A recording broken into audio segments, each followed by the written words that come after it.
Dur. Belki de bu şiirlerden biri senin içindir. Gelen kişi geldiği yerin vedasını da taşır sırtında. Her durakta bir hatıra, her hatırada bir yara.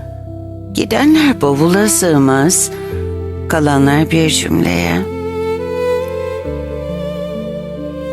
Eğer sarılmak bir mısrayı kirpiğinden öpmekse,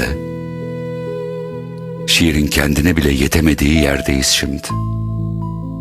Ben sana tutulmuş bir cümleyim. İçimde dönüp duran ilkel heceyle yanıyorum. Sizin iç sesiniz bugün hangi harfin arkasına saklanıyor? Koro başlamak üzere. İlk notayı siz vurun ve şimdi o sessizliği bozun.